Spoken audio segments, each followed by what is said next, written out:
Alhamdulillah wa salatu wa salam ala rasulillah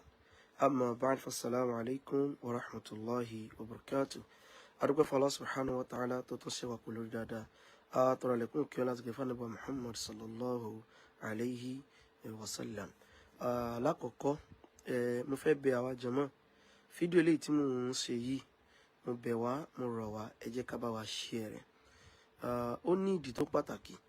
tí màá sọ ní ìgbẹ̀yìn fídíò yìí ẹ jọ̀ọ́ ẹ rí pé ẹ̀bẹ̀ ni ìrìn rò pé mo ṣe fídíò kankan rí jẹ́ pé ní tí wàá kọ́kọ́ fi bẹ̀rẹ̀ ni pé ẹ jọ̀ọ́ o ẹ bá wa share rẹ̀ torí pé ó pàtàkì. Abẹ́ Allah subhanahu wa ta'ala kó bá wa kẹ́ àwọn sheikh wa Abu Sufyan rahimahullahu ta'ala. Wa náà tí mo bó ṣe lọ àrẹ́sì owó láti fi support family. A later conclude wípé owó yìí lódodo ni ò kí ń ṣogún ń táwà mú òun nìyẹn, ṣùgbọ́n ẹ jẹ́ ká pín nípìn ogún kó lè bàjẹ́ wípé ń kálukú náà mọ̀ wípé ẹ̀sìn òun la fi ṣe kíni o òun la fi pín. Ìgbà tá a wá fẹ́ pín kíní yìí nípìn ogún, gbogbo owó tá a ti rí pátápátá gbogbo owó yẹn jẹ́ gbogbo owó tá a raise ó jẹ́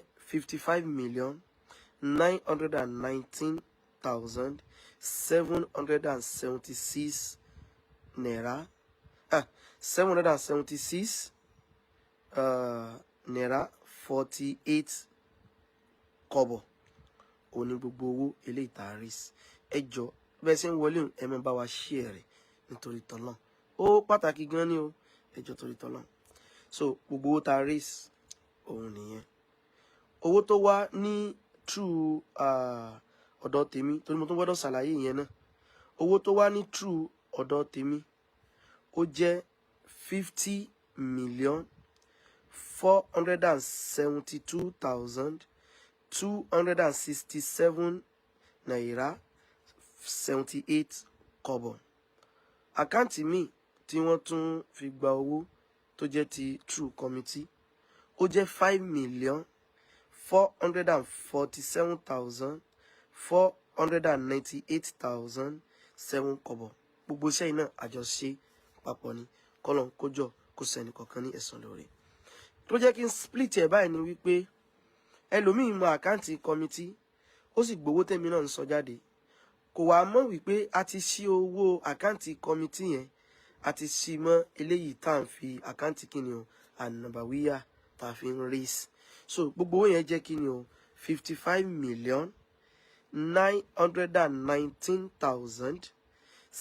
55,919,766 naira 48 kobo. Ẹ jọ̀ọ́ mo fẹ́ bẹ̀ wá mo sì fẹ́ rọ̀ wá o, àwọn táwọn náà bá ní calculator lọ́wọ́ ń bẹ̀ wọn ká mọ bá wa ṣe calculation ní gbogbo ẹ̀ lápapọ̀. Naam, ṣé wá rí nínú owó yìí a yọ 2.3 million naira. Ẹ jọ̀ọ́ ẹ bá mú calculator mo sì ń sọ yẹn o. Nínú owó a yọ kíni o 2.3 million naira. Kí la fowó yìí ṣe? In ta fowó yìí náà ṣe ni a fi ra oúnjẹ bíi ráìsì ni, ẹ̀wà ni, epo ni, èlùbọ́ ni, gbogbo ntẹ́nu máa ń jẹ léyìí tá a rírà a rà á nígbà tá a fẹ́ lọ sí Ìlọrin láti lọ visit àwọn family àwọn sheikh wa Abu Sufyan, a rà á lọ fún wọn, a gbé fún bàbá, a gbé fún màmá náà. Lẹ́yìn eléyìí a tún wá fún wọn ní owó lọ́wọ́ gbé kánṣẹ́ gbowó eléyìí náà. A ṣe bẹ́ẹ̀ fún bàbá, a ṣe bẹ́ẹ̀ fún màmá, kódà a ṣe bẹ́ẹ̀ náà fún ìyàwó Abu Sufyan. 2.3 million naira òun ni gbogbo owó yẹn òun ló jẹ́. Ẹ jọ̀ọ́ o ẹ bá wa yọ. Iṣẹ́ tí mò ń jẹ́ yìí iṣẹ́ gbogbogbò ni o, iṣẹ́ gbogbogbò òun ni. Mo sọ pé ń sọ lẹ́yìn tí wọ́n ti parí fídíò yìí ni, ṣùgbọ́n jíǹsẹ̀ ìfẹ́ jámísì ẹnìkankan bí owó yìí. So ẹ já yọ 2.3 yẹn kúrò nínú 55 million. Ẹ lè mọ bá mú calculation kẹ́kọ́lẹ̀ tí wọ́n ti wá sí tán kẹ́ wá sọ ibi tó bá kù 55,919,776 naira 48 kobo. ẹ bá ń yọ 2.3 yẹn ẹ bá ń yọ kúrò ní inú ẹ̀ mo rò pé so tá bá wo eléyìí ẹ jẹ́ sáré blọ́ọ̀kù ẹni tí ń sọ̀rọ̀ tí ń sọ ìtorí kò ní jáwọn èèyàn fọkàn sí tá à ń sọ mọ́ torí àwọn èèyàn fẹ́ mọ́ fún lésì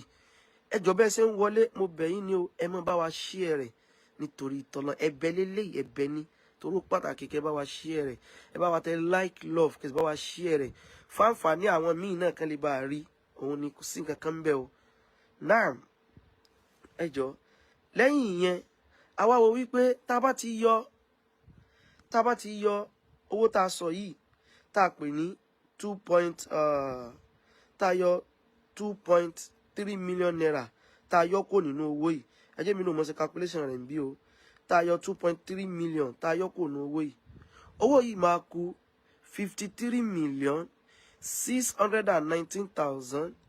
53,619,766 naira 48 kobo ṣùgbọ́n ẹ jọ̀ọ́ ẹ ń bá mi ṣe lọ́dọ̀ tí yín náà àwa wo wípé owó la gbà kalẹ̀ yìí aláwọn tá a fẹ́ pín fún ni bàbá tó bí àbúwá Abu Sufyan màmá wọn ìyàwó àti àwọn ọmọ wọn lójú tí ẹ̀sìn tó fi pín wọ́n dẹ̀ lọ́mọbìnrin 4 àwa wò á ní ẹ dúró Abu Sufyan gangan tán jáde láyé tá à ń torí fámìlì wọn gba owó yìí ó yẹ ká ya nǹkan kan lẹ̀ fáwọn náà mo ṣe ń sọ gbogbo kọmitì ní sọ̀rọ̀ o Àfà Kutubi Sheikh Maruf Salafi Sheikh wa gbogbo kọmitì tí mo ti dákọ Habibullahi Jumar Sheikh wa Ibn Suraqah Sheikh wa Ahmad Ajilete Barrister Qasim Adetola àti bẹ́ẹ̀ bẹ́ẹ̀ lọ gbọ́n tó wà ń bẹ̀ mo lè mọ́ lè rántí orúkọ tán ìjọ torí Ọlọ́run so mi torí fẹ́ kí prógrámù yìí kó pẹ́ so àgbà Abu Sufyan tó ti ṣe wípé àwọn ni atorí wọn gan gba owó yìí kí ni èrè tí ò lọ mọ́ bá wọn náà àwa ni tá a ṣe rè ẹ jẹ́ ká step aside 10 million naira nínú owó yìí fún àfáà wa Abu Sufyan gangan ká step aside kí ni o 10 million naira bóyá dà sórí mọ́dúrọ́sà wọn ni ẹgẹ́ tí ní ìsìn báyìí o tí ó sàmọ́ jẹ́ ládá tí ó lọ mọ́ bá wọn òun lówó yìí òun lòun ṣe kí ni o òun ni owó yìí òun ló dúró fún so Allah subhanahu wa ta'ala kí ó bá wa kẹ́ Abu Sufyan náà gbogbo tí mo ń sọ yìí based on committee tájọ decide láàrin ara wa kódà fídíò tí mo ń ṣe yìí náà lórí committee ni o kì í ṣe mo kàn bọ́ta wá fíw tí mo ti tẹ́nìkan sọ wípé ìgbà tí committee bá ti decide kò yẹ ká tún sọ nǹkan kan mọ́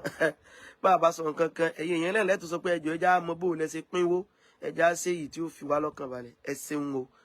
mo rò bó ti yé bá so minus 10 million naira tá a sọ yìí tá a wá tún yọ 10 million naira kúrò owó náà wá kù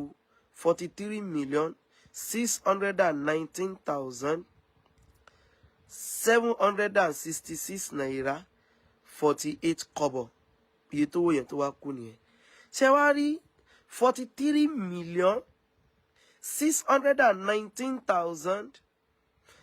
43,619,766 naira 48 kobo òun la wá fẹ́ pín láàrin igun mẹ́rin bàbá wọn màmá wọn ìyàwó wọn àtàwọn ọmọ wọn mẹ́rẹ̀ẹ̀rin gbàtà wá fẹ́ pín kínní a ní tá a ṣe rè lódodo làwa tá a wà nù kọmitì yìí náà láì fi ṣègbéraga àáfàá gbogbo wa tá a sì lè pín nǹkan yìí ṣùgbọ́n a ní rárá o ẹja gbé fáwọn tó bá wà ń ta ni tó sì jẹ́ wípé iṣẹ́ táwọn tó wá ń ṣe gangan tó ṣe wípé ìntayé mọ̀ wọ́n mọ̀ tán dúró lé lórí táwọn èèyàn máa ń invite wọn pé bàbá alágbájá kò yá bá píngun ìyá alágbájá yá bá píngun iṣẹ́ tán ń ṣe gangan nìyẹn àwa kàn sí markazu taqwa litanfidh alwasaya walmawarith alislamiyya tó wà ní Ìlọrin Nàìjíríà mo rò póye wọ́n tún ní àyè káàkiri náà àwọn tó wà nù kíní yẹn tó jẹ́ director tó ṣe wípé àwọn ni director gangan àwọn ni Dr. Nafi' Ahmad Al-Jawhari kí Ọlọ́run bá subhanahu wa ta'ala kó jọ kó bá wa kẹ́ wọn wọ́n jẹ́ olùkọ́ wọ́n jẹ́ lecturer ní ilé ẹ̀kọ́ Al-Hikma wọ́n jẹ́ lecturer ń bẹ. Nínú àwọn tó wà ní under ilé iṣẹ́ tá a sọ yìí ó náà ni Professor Alaro wà o, àwọn ni board of trustee, àwọn ni chairman kíni o board of trustee Professor Abdulrazak Abdulmajid Alaro mo rò póye. Nínú àwọn tó jẹ́ member ó náà ni Professor Ibrahim Jami Otuyowa, Sheikh Dr. Imran Abdulmajid Eleha, Sheikh Abdul Wahab Abubakar, Sheikh Abdul Wahab Abubakar, what's they call Muzinka Ajia. Gbogbo àwọn tán wà nínú kíní ilé àtàwọn tó ṣe wípé wọ́n ní legal consultant náà Dr. Abdullah Saleh Ishola ilé iṣẹ́ wọn la wá kàn sí wípé a fẹ́ pín oyè báyìí gbogbo ẹ̀ náà ṣàlàyé ẹ̀yin yóò padà rí inshallah kò sí nǹkan kan tá a fẹ́ ṣe ní kọ̀rọ̀ ńbẹ bá a ṣe ń kọ̀rọ̀ àwọn kan sọ pé ó dáa bá a bá ṣe ń gbangba àwọn kan sọ pé ó dáa ẹwùlẹ̀ já ṣe ń gbangba ẹni tí ó bá bú wa kó bú wa àti rẹ́dì ẹni tí ó bá yín wà kó yín wà ọlọ́run láwùlẹ̀ ń retí ẹ̀san lọ́dọ̀ rẹ̀ so a wá gbé fún wọn gbàtà wá gbé fún wọn a ní iye tá a gbà rèé o mo ṣe sọ iná láti sọ fáwọn náà padà wọn wá lókè àwọn wà bá wa pín gbàtà wá fẹ́ pín wọn lówó yìí o ìyàwó mo rò póye ìyàwó wọn ló máa gba 1/8 nínú owó náà bàbá ó gba 1/6 according to Islam náà fi pín báwọn màmá ó gba 1/6 àwa ní gbogbo àwọn ọmọ pátá wọn gba 2/3 ẹgẹ́ tí ní ìsìn báyìí wọ́n gba 2/3 ìgbà tán wá pín gbogbo rẹ̀ tán mo rò póye ìgbà tán pín gbogbo ẹ̀ tán ẹ má gbàgbé o owó eléyìí ṣe pé mo ti ṣíwó yẹn débi pé lẹ́yìn owó tayọ fún Sheikh Abu Sufyan láti bá wọn sọ́dákọ́tù járíà 2.3 tá a ná fún ríra ń jẹ lọ fún wọn lówó nǹkan tá a ná ní tá a fi ṣe lásán nù o ríra ń jẹ lọ bẹ́ẹ̀ sọ́dọ̀ àwọn pẹ́rẹ́ǹtì wọn ìyàwó mọ̀mọ́ bàbá àtowó tá a fún wọn ní tá a fi ṣe nù kò sí nǹkan mí bẹ́ẹ̀ o mo rò póye ó sì jẹ́ tó kódà gbogbo tá a fi rà pátá ló tún wà lákọọ́lẹ̀ tẹ́ ẹ dórí nǹkan kékeré akọ gbogbo ẹ̀ lẹ̀ tó ní ṣe pẹ̀lú wọn kódà pẹ̀lú ìyọ̀ǹda Ọlọ́run àwọn mọ́tò ń bẹ o a ṣe nǹkan kan ń bẹ yóò tó ní ṣe pẹ̀lú fámìlì lọ a sì ẹ̀mọ̀ pẹ́yìn náà mọ̀ yùn kákan fi kún náà ni. Naam ẹ wá rí bàbá nígbà tán wá pín owó yìí tán owó tó máa kan àwọn bàbá tí wọ́n bí Sheikh wa Abu Sufyan gbangba láti gba owó yìí gbangba náà láti mọ̀ sọ mo fẹ́ nìkan kí wọ́n bá mú calculator bí mo ṣe ń sọ owó ìtorí tọ́lọ́run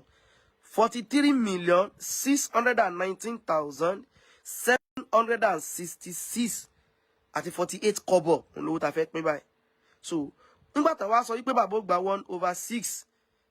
kọ́lọ̀ bá wa kẹ́ bàbá wa náà Fadilatu Sheikh Saleh kọ́lọ̀ kó bá wa kẹ́ wọn àfáà ni wọ́n àfáà tó bí àfáà ni wọ́n kọ́lọ̀ kó jọ kó wa rọ̀ wọ́n lójú owó tí ó kan bàbá jẹ́ 6 million mo bá ń kọ́lẹ̀ torí Ọlọ́run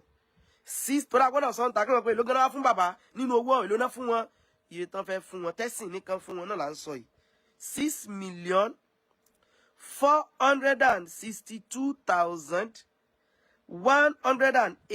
6,462,187 naira 62 kọ́bọ̀ jẹ́ ń sọ́lẹ̀ méjì sí kò gbọ́ dáadáa ẹ jọ̀ọ́ mo bẹ̀bẹ̀ ní ẹ bá ń share program yìí torí tọlọ́run o torí etí tó bá gbàbọ̀ tó bá gbàlọ́ ẹ jọ̀ọ́ ẹ jẹ́ kó gbàbọ̀ o ẹ jọ̀ọ́ ìfẹ́ kí program yìí ògùn tó báyìí gan ṣùgbọ́n àlàyé ìyá gbọ́dọ̀ sí agbọ́dọ̀ torí pé bí tá à ń lọ jìnnà káwá ṣe kíni o káwá padà lọ́nà o ẹ jọ̀ọ́ torí tọlọ́run torí kíní yìí yóò padà sí orí wa ẹgẹ́ tí ń sìn tábà ṣàlàyé dáadáa báyìí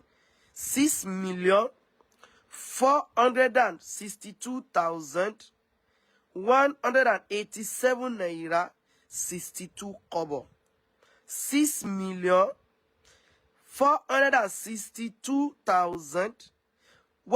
6,462,187 naira 62 kọ́bọ̀ òun ni owó tí ń lọ sọ́dọ̀ àwọn tani o àwọn bàbá nígbà tí wọ́n fi ẹ̀sìn pín tán kí n tó máa sọ lọ ń ṣàdúrà fún wọn náà níparí ìyẹn àwọn ilé iṣẹ́ tá a gbé kinní yìí fún tá a pè ní Markazu Taqwa litanfidhi alwasaya wal mawaris ẹ̀yin náà lè máa kàn sí wọn o tẹ́ bá nírú nǹkan báyìí nínú family ẹ jẹ́ n fi yún pé nọ́mbà wọn jáde o 080 22 42 82 67 080 22 42 82 67 tàbí 080 39 51 35 96 080 39 51 35 96 Gmail wọn attaqwacenter15@gmail.com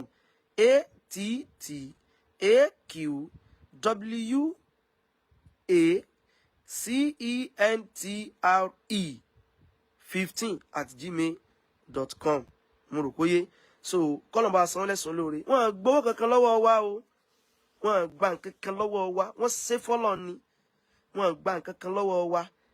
mo rò pé ilé iṣẹ́ sì ni wọ́n company ni wọ́n tán ń rí sí nǹkan báyìí wàláhì ẹ ṣe wọ̀nyí tẹ̀ ń bá wa share rẹ̀ mo rí báwọn èèyàn tẹ báwọn ti share rẹ̀ ẹ bá wa share rẹ̀ torí tọ́lọ́run yòówó sọ pé Ọlọ́hun ṣe nu sẹ́yìn àdúrà tí ò dá ni Ọlọ́hun ṣe gbogbo sẹ́yìn láṣẹ pé ni o ẹ bá ẹ pé trust làwọn èèyàn ní tán fi ń sẹ́ndì owó yìí ó yá ẹ àpèpè ẹ bá wọ́n sì ń sẹ́ndì ẹ̀ wọ́n ń sẹ́ndì ẹ̀ ẹ jọ trust wa yìí náà ẹ̀yin náà ràn wá lọ́wọ́ kó di káyé rí i pé a ṣe lákùnyàwó ni o báwọn èèyàn dragi mi lẹ́yìn eléyìí kò nítumọ̀ sí mi ṣùgbọ́n jẹ́ mi náà ṣe ẹ̀ ṣe kí ni o àṣeyàwó àbọ̀nà sí mọ́ àbí àkóyawọ́ kọ́lọ́mọdé àyàwọ́ náà owó tí ó wá kan àwọn bàbá ó náà ní 6,462,187 naira 62 kọ́bọ̀ owó tó kan mọ̀mọ́ tọ́jẹ́yàwó àwọn bàbá tí wọ́n jẹ́ mọ̀mọ́ fún àfáàwà Abu Sufyan owó tó kan àwọn náà ó jẹ́ déédéé owó tó kan àwọn bàbá torí wípé 1/6 la sọ pé wọ́n gbà owó tí wọ́n náà jẹ́ same owó náà ni o 6,462,187 naira 62 kọ́bọ̀ ẹ bá wa share rẹ̀ torí Ọlọ́run same amount náà òun ló kan àwọn méjèèjì ìyàwó kí n tó lọ bí ìyàwó ẹ jẹ́ kí n sọ ìyàwó kan yìí káwọn èèyàn lè bá gbọ́ yé dáadáa ṣe rí àwọn ọmọ ṣe ń pé mẹ́rin làwọn ọmọ yẹn wọ́n dẹ̀ sọ pé wọ́n gba 2 kíni o 2/3 ọmọ kọ̀ọ̀kan Sunday ọmọ kọ̀ọ̀kan nǹkan tó kan ọmọ kọ̀ọ̀kan déédéé rẹ̀ náà ló kan bàbá àti màmá ní tó kan ọmọ kọ̀ọ̀kan déédéé rẹ̀ náà ló kan bàbá àti màmá which is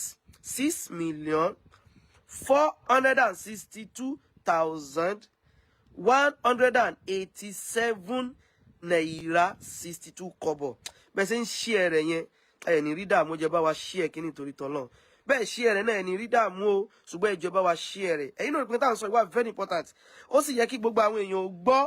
báwọn èèyàn ṣe gbọ́ ń gbà program tí mo kọ́kọ́ ṣe is over 200,000 tá a fi bẹ̀rẹ̀ sí ń rèsì owó yìí bẹ́ẹ̀ náà ni káwọn èèyàn ó ṣe gbọ́ nígbà tá a ṣe kíni o torí ẹ̀mí kan sọ ká wọ́n gba 50 kíní kan mílíọ̀n fún ọmọ ṣe pín ìjọ torí Ọlọ́run bá ṣe ń pín ló ń gbọ́ yìí o ò ní sẹ̀sẹ̀ awọ́rò o ìgèwédú ò ní wó pọ̀ o naam ọmọ kọ̀ọ̀kan iye tán gbà nìyẹn o 6,462,187 naira 62 kọ́bọ̀ ẹ̀sìn náà fi pín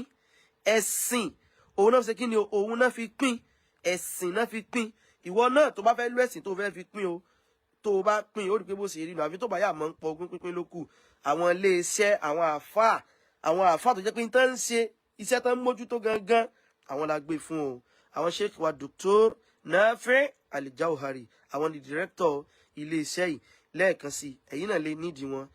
nínú family yín o 080 22 42 82 67 080 39 51 35 96 tógun bá fẹ́ dá wà lálẹ́ family yín ẹ pè wọ́n wọ́n bá yín yanjú ẹ̀ lọ́nà tó ṣe èlò wá níyàwó gbà ìyàwó àwọn àfáà wa Abu Sufyan ìyàwó owó tó kan ìyàwó ní 4 million ẹni pé kò tó gba àwọn táwọn sọ látàárọ̀ yìí iye tẹ́sì nìkan fún un tó nìkan fún wọn nìyẹn jàre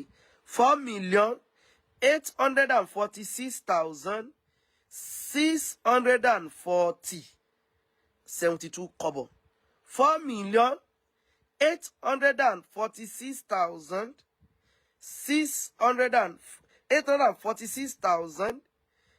846,640 naira 72 kobo.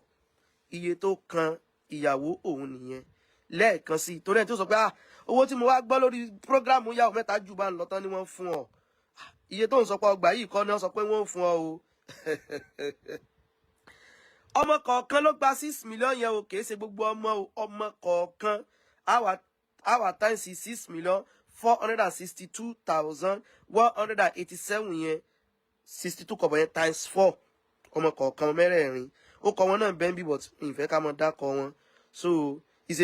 a thing tó ṣe wípé official thing ni kìí ṣe ó yẹ kẹ́ mú yàwó mẹ́ta àtàwọn tàṣẹ ìjọ ń ṣe kíni ó yẹ kẹ́ mọ̀ pé official la máa ṣe níta bá fẹ́ ṣe nǹkan ó ti rí official kíní ni no problem sáà farabalẹ̀ gbogbo ẹ̀ náà láyànjú ṣùgbọ́n ẹ jọ̀ọ́ ẹ má bá wa share rẹ̀ bẹ́ẹ̀ ṣe ń rí yẹn so 44 owó ìyàwó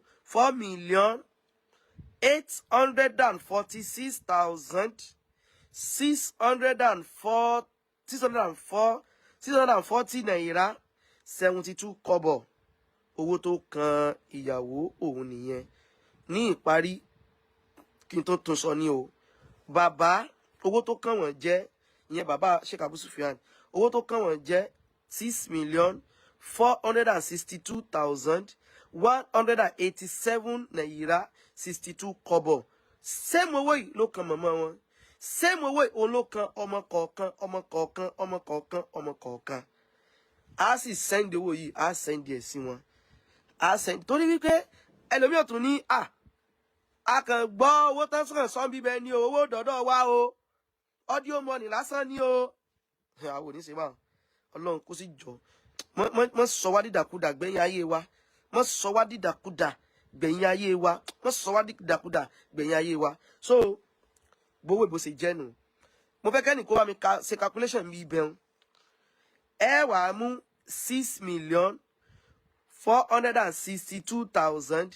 6,462,187 naira 62 kobo ẹ wà sọ pé times 6 torí màmá bàbá àtọmọ mẹ́rin táwọn náà gba irú owó yẹn ẹ bá wa sí ẹ wà sọ pé plus 4,846,640 naira 72 kobo èló gbogbo ẹ̀ jẹ́ báwọn so ti yé plus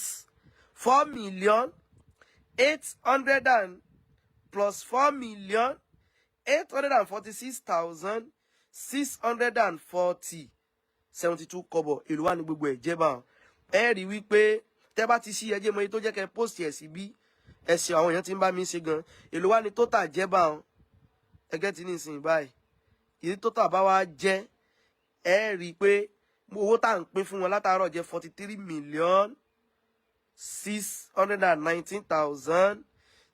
43,619,766 naira 48 fún wọn tó bá ẹsẹ̀ join program yóò ní 43 bó ó yà mẹ́ta sọ pé owó tá à ń gbà ju 50 million lọ bẹ́ẹ̀ ni mo ti sọ síwájú ẹ tún gbọ́ lẹ́yìn bí ọ̀rọ̀ tá a fọwọ́ kan sọ̀rọ̀ ni èwo ni kò nídìí kí n mọ̀ ṣàlàyé pọ̀ kẹ́ńtàn lọ tún gbọ́ mo ti ṣàlàyé 2.3 million tá a ná fún mọ̀lẹ́bí aróúnjẹ lọ fún wọn lówó bàbá mọ̀mọ́ ìyàwó 10 million tá a yọ sẹ́gbẹ́ kan nígbà Sheikh Abu Sufyan náà kí ni ó jẹ́ ní tí ó mọ̀ jẹ́ ládàá gbére fún wọn tá a lè fowó yìí ṣe lówó wá padà wá kù 43,619,766 naira 48 cup alhamdulillah ẹnìkan ti bá mi sọ yìí tó jẹ́ wọn láwọn náà ti sí lọ́dọ̀ àwọn ẹ ṣeun wọn ti sí o ẹni pé kó yàtọ̀ sí etí ń bẹ́ ń bí àwọn tó bá wa pín kínní abẹ́ Allah subhanahu wa ta'ala fún wọn o àwọn sheikh wa Dr. Nafi Ahmad Al-Jawhari tí wọ́n jẹ́ lecturer àwọn èèyàn ti ń post ẹ̀ tí wọ́n jẹ́ lecturer ní Al-Hikmah àti gbogbo àwọn tán jọ jẹ́ board member pátá kọlọ̀bà san lẹ́sàn olóore ẹnìkan sọ̀rọ̀ percentage mo ti sọ tẹ́lẹ̀ náà ìyàwó gba 1/8 bàbá gba 1/6 màmá gba 1/6 àwọn ọmọ sì gba 2/3 ẹ wá jẹ́ n sọ fún yín torí ẹlòmíì kò yé nígbà tó náà bá lọ ń pín ó lè wò pé àbọ̀ ó pọ̀ ju owó yẹn lọ èyí tó fi ní ìdí àti kẹ́kọ̀ọ́ nù yẹn ni pé kéèkàn ṣe kéèyàn kàn pín professionally òun la fi ṣe kíni o òun la fi pín lọ́lọ́run wí àti kíni o ànábì ṣe kíni o ànábì wí bó bá kàn lọ pín lọ́dọ̀ tiẹ̀ pẹ̀lú Google tó bá lọ sí ọ lọ́nà àwo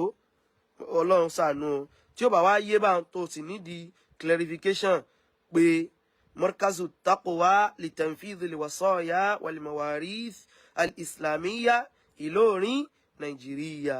so àwọn tán wà ń bẹ àwọn ni mo ti sọ ẹ bá wa share program yìí nítorí tọlọ́run ẹ bá wa share program yìí nítorí tọlọ́run ẹ bá wa share program yìí kọ́pọ̀lọpọ̀ àwọn èèyàn kí wọ́n ṣe kí ni o kí wọ́n rí abẹ́ Allah subhanahu wa ta'ala kó jọ Sheikh wa Abu Sufyan kọ́lọ́n kó bá wa kẹ́ wọn kọ́lọ́n kó bá wa kẹ́ wọn kọ́lọ́n kó bá wa kẹ́ wọn kọ́lọ́n kó bá wa kẹ́ wọn ọlọ́mọ wípé kíní yìí ó dùn wá ó gbomijé lójú wa ṣùgbọ́n Ọlọ́run ló mọ tó lóore fún wọn ní àsìkò tí wọ́n lọ́hùn Ọlọ́run nìkan ló mọ̀ kọ́lọ́n ẹ̀rí program mo ti sọ kò wù mí kó gùn ṣùgbọ́n ẹ̀rí gbogbo tí mo sọ látàárọ̀ kò sásàdànù bẹ́ẹ̀ bá a bá yìí sọ ó lè sọ àwọn èèyàn lè mọ̀ sí kíni o gbogbo àwọn kọmitì tán wá dúró náà tán dúró bẹ̀rẹ̀ látòrí Sheikh wa Ibn Suraqah Sheikh wa Ahmad Ajilete Sheikh wa Habibullah Juma Sheikh Habibullah Juma Al-Imam Kutubi Sheikh wa Ma'ruf Salafi àti gbogbo apáta mo fẹ́ rántí ó kọ àwọn ọkùnrin yìí kọ́ sì ń sápá mi lórí ó ní ó kọ tọ́mọ fi pé wọ́n ní kúníyà gbogbo apáta ọlọ́sàbà wa san wọ́n ní ẹ̀sùn torí àjọ lọ lọ́rin náà ní Sheikh ìrántí àjọ lọ lọ́rin náà ní kọ́lọ́mọ wa san wọ́n náà ní ẹ̀san olóore gbogbo àwọn èèyàn pátá torí kọmitì náà ló tún jẹ́ kínní yìí lójú rọrùn ìdápọ̀lọ́jọ́ ń bí ẹja ṣe báyìí ẹja ṣe báyìí ẹja ṣe báyìí òun ló jẹ́ kí gbogbo ẹ̀ òun lójú rọrùn ẹ wá rí owó àwọn ọmọ torí àwọn èèyàn ń béèrè kán fi ṣe báyìí kán fi ṣe báyìí a ti sọ náà ní programu tá a ṣe èmi Àfà Kutubi Sheikh Ma'ruf Salafi Imam Kutubi a ti sọ náà wípé owó yìí wọ́n fẹ́ bá àwọn ọmọ yìí fi ṣe investment ni kọ́lọ́n kó wá jọ kó mọ̀jà jẹ̀bi o kó mọ̀jà jẹ̀bi o gbogbo tá a sì ń sọ ìpátá làwọn mọ̀lẹ́bí mọ̀ sí kí sípà kan dá sí gbogbo ẹ̀ pátá náà la sọ fún àwọn mọ̀lẹ́bí aṣọ fún àwọn bàbá aṣọ fún àwọn mọ̀mọ́ ìyàwó wọn mọ̀ gbogbo ẹ̀ pátá kì í sípa kan wá ń jáde àwọn sọ lórí social media o Ọlọ́run kó dúró tiwa o wa sallallahu ala sayyidina Muhammad wa ala ahlihi wa bákan náà gbogbo àwọn àfáà pátá tá nǹkan sọ́ọ̀tì lọ́tún lọ́sì bó ní ká ṣe sílé bó ní ká ṣe sílé gbogbo pátá láì ní sẹ̀sẹ̀ máa dárúkọ Ọlọ́run kó jọ kó bá san gbogbo lẹ́san lóore kó bá wa dúró tì wọ́n kó bá wa ṣe dáadáa fún torí nìkan bá ti dì báyìí o gbọ́dọ̀ sọ pé o gbọ́n tán o gbọ́dọ̀ sọ pé o mọ̀ tán fọ̀rọ̀ lọ àwọn èèyàn bó bá ṣe ẹ̀ ṣe mistake bó bá ṣe mistake yóò ṣe díẹ̀ torí wípé o ti yọpọ lọ àwọn èèyàn lọ́nà gbogbo àwọn nǹkan yìí kì í ṣe pé kàn ń ṣẹlẹ̀ o Ọlọ́run fẹ́ fi kọ́ àwọn èèyàn náà lẹ́kọ̀ọ́ ni gbogbo àwọn àfáà ìpátá náà gbogbo pátá la kí o. ìtọ́lá àwọn nǹkan mo tó fẹ́ràn mo ti dákọ̀ kan tí wọ́n tẹ̀lé àwọn nǹkan mo tó fẹ́ràn tí ó kọ wọn ó ní ẹ ṣeun Abul Izz Abul Izz ó kọ́ ẹ́ sì sá lọ lórí mi kọ́lọ́ba àṣàwọn náà ní ẹ̀sùn olóore o àtúgbò àwọn tí mi ò ṣe ẹ̀rántí dákọ̀ wọn tẹ́pẹ́ gbogbo náà lájọ lọ lọ́rin wọ́n pẹ́ nìkan ní àfa àmọ́síná wọ́n pẹ́ wọn gbúgbọ̀n báwọn wọ́n sì láwọn òníyàwó àìmọ́jẹ̀ pẹ́ lórí prógráàmù yìí ẹ̀wọ̀n ìwọ̀n Barrister Adétọ́lá ọlọ́ba àṣàn lẹ́sùn mo ti dákọ̀ tí wọ́n tẹ́lẹ̀ náà gẹ́gẹ́ tí ń sìn báyìí ọlọ́ba àṣàn lẹ́sùn lóore o ọlọ́ba àṣàn dáadáa fáwọn náà o àwọn la tó ń fi ń mí nípa lẹ́gálì àbí wọn sì máa ń pè àwọn la fi ń mí kí ló fi sọ bí eléyìí kí ló fi sọ bí eléyìí àwọn la fi ń mí mọ gbogbo ẹ mọra wọn àwọn tó bá tún mọ kọ àwọn míì tó yẹ kí n dákọ ẹ̀jẹ̀ tó ń bá mi fi sí gbogbo pátá gbọ́dọ̀ dárúkọ torí wípé kò sẹ́ni tí ó gbìyànjú péyàn sí ẹ̀kọ́ òǹlé rẹ̀ ó gbà lọ́rin lọ gan lásán ó ti tó wọ́n tún wá jọ ń jókòó bóni ká ṣiṣẹ́ bóni ká ṣiṣẹ́ ọlọ́wà san ilẹ̀sùn lórí o Ọlọ́run ní dójú tì yín o Ọlọ́run ẹ̀wẹ̀ má jẹ́ kí n tàn yín kò sí ẹ̀wọ̀ owó tá a gbà bó ṣe pọ̀ tóun wàláì kìí ṣe tẹ́nìkan tó lè dá ìmọ̀ràn dá lórí ẹ̀ ìmọ̀wọ́ nìkan kẹ̀ ta ló bí ọ ibo aláwa kan tá a jẹ́ kọmitì gbà tá a ṣe débì kan tó ní ẹja pa àwọn àfa ẹja pa àwọn àfa ẹja pa àwọn àfa ọlọ́bọ̀ wa san ilẹ̀ sùn lóore o mítí láàárọ̀ lọ́sàn-án lálẹ́ ni Ọlọ́run ní dá yín dá ọ̀rọ̀ ara yín o Ọlọ́run ní ṣẹnu sẹ́yìn yóò bá yín ṣe gbogbo ẹ̀tán ni o yóò bá yín ṣe gbogbo ẹ̀tán ni o yóò bá kìí ṣe pé ẹ bá ń ṣe díẹ̀ Ọlọ́run sì ní yọ lórí ire nu ọmọ yín gbogbo pátá òní yóò ṣe lórí ire o gbogbo pátá ni ó ṣe lórí ire o mo ti dákọ sheikh yẹn ustaz mọ́sínà yẹn mo ti dákọ wọn bọ̀ wọn ní mọ́sínà níyàwó méjì subhanakallahumma wa bihamdi ẹni tí wàá ti dákọ rẹ̀ kánjọ kán má bínú kán mọ̀ wípé ó fo iye mi ni ṣàìtàn sì ló jẹ́ ń gbàgbé sọlọ kó sàrẹ nìkan kan wa o Ọlọ́run jọ̀ọ́ bá kí Abu Sufyan bá kí Abu Sufyan bá wa rọ̀ àwọn òbí wọn náà bá wa rọ̀ wọ́n lójú bá wa rọ̀ àwọn òbí wọn bá wa rọ̀ wọ́n lójú torí gbogbo tẹ́rí tá à ń pín tá à ń ṣe yìí kò tó nǹkan kan fún odidi ọmọ kò tó nǹkan kan Wallahi kò tó nǹkan kan ṣùgbọ́n a mọ̀ wípé Ọlọ́run ọba ẹlẹ́san ni ẹ wò subhanakallahumma ìmọ̀ ìgbà tí ń ṣe mo rántí àwọn nǹkan kan táwọn bàbá wọn tí wọ́n sọ fún wa mo rí wípé ẹ wo dùkúrú wa Abdulfatah Sarumi ìgbọ́dọ̀ mọ́ dákọ̀ wọn la ilaha illallah ọ̀rọ̀ wọn ò ṣe mọ́ sọ gan báyìí wallahi wọ́n jọ wá lójú gan o wọ́n jọ wá lójú wọ́n jọ wá lójú gbàtà lọ lọrin yẹn ẹ lè mọ̀ pé ẹ lè kọ́kọ́ mọ̀ pàgbàlagbà bá nǹkan kan ni wọ́n ná ẹ lè mọ̀ pé tó ti ní irú ipò bá ńláyé ni wọ́n sì fi gbogbo àsìkò wọn lẹ̀ wọ́n gbogbo bí tá a lọ pátá àjọ ń lọ ni o gbogbo bí tá a jọ lọ pátá àjọ ń lọ ni kápá àwọn tá a jọ lọ lọrin gbogbo tá a jọ lọ pátá àjọ ń lọ ni wọ́n pe àfa wa kan ní àfa Shehu àwọn náà wà ń bẹ Abu Zaid ọ̀pọ̀lọpọ̀ gbogbo yín pátá kọ́ lọ́ba àsán ilẹ̀ sùn lóore kọlọba sẹ́yìn lẹ́sùn lóore amọ̀ntẹ́ṣe amọ̀ lóore àti gbogbo àwọn tán wà ń bẹ̀ ìmánimọ̀ dákọ̀ lọ ilé òkun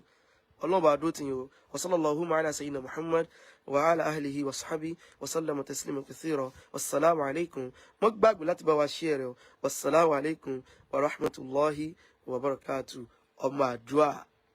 Ode Ayọ̀dé ìdùnnúdé láti iléeṣẹ́ alálùbáríkà kan kàǹkà. Salamulai Ọlá Resources Nigeria Limited ní iléeṣẹ́ títa ilẹ̀ tàbí ta ilé tó jẹ́ ní. Salamulai Ọlá Resources Nigeria Limited à ń ta ilé à ń ta ilẹ̀ à ń bá ní mójútó dúkìá àwọn clients. À ń ṣe survey plan C of O and competent engineers àti surveyor tí yóò wọn ilẹ̀ yìí pé pérépéré. Pàbàmbarì ní iléeṣẹ́ wa à ń bá àwọn ènìyàn kọ́ ilé láti ìbẹ̀rẹ̀ títí dé ìparí yóò sì fa kọ́kọ́rọ́ ilé yín léyìn lọ́wọ́. Iléeṣẹ́ wa is a registered company with CAC tí a gba òtí àti àṣẹ láti ọ̀dọ̀ ìjọba. RC number wa ni 7399433. A ní àwọn plots àti acres tí a ń tà lọ́wọ́lọ́wọ́ sí Hayatu Salam Muslim Estate phase 1 wa ní Adekunle village off Agbada Sokoto express road Atonta Ogun State. Bákan náà a ní àwọn plot ilẹ̀ àti ilẹ̀ hectare tá à ń tà lọ́wọ́ ní Ìtorí Ewékòró phase 2 àti ní Adó Odò phase 3 wa. Òtítọ́ inú pọ́nbélé ní aláṣẹ àti olùdarí iléeṣẹ́ Salamulai Ọlá Resources Nigeria Limited Amir Alhaj Isiaq Abdulsalam Ọlámilékan fi ń ta ilẹ̀ fún àwọn ènìyàn. Àǹfààní rẹ̀ o fún àwa mùsùlùmí àti àwọn ènìyàn láti máa bọ̀ wá ra ilẹ̀ rọrùn ní Hayatu Salam Muslim Estate wa ní Adekunle village off Agbada Sokoto express road Atonta Ogun State. Tàbí kẹ́ ẹ máa pe ambassador iléeṣẹ́ wa Alhaji Abdulrahim Ridwan Ayénígbà sórí 07034210855 tàbí 07036105238. ìwọ náà máa bọ̀ wá ra ilẹ̀ rọrùn lọ́dọ̀ wa kí o di onílé lórí.